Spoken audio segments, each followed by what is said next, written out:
আমার কাছে একটা প্ল্যান আছে। আজ আমরা সবাই ডিনার করতে বাইরে যেতেই পারি, মানে সবাই।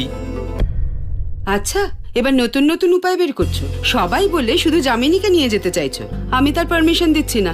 হ্যাঁ, যদি বাকি সব কাপলস যায় তো আলাদা কথা। ও প্লিজ মম, এদের সবার সঙ্গে আমি হ্যাং আউট। আমি এই অবস্থায় তো বাইরের খাবার কিছু খেতেও পারবো না। আর দেখো না, আর যে কতটা বিজি, যে আজ ব্রেকফাস্ট টেবিলেও ও এলো না। ইটস ওকে কুহু, যদি রেহান আর জামিনী যেতে চায় তাহলে আমি আর বেলা সঙ্গে যাব।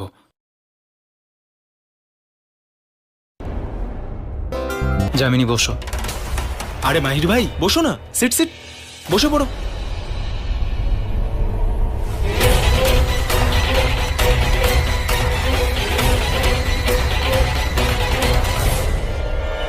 আজ আমরা ফিশ খাই। আরে অ্যাকচুয়ালি বেলা ফিশ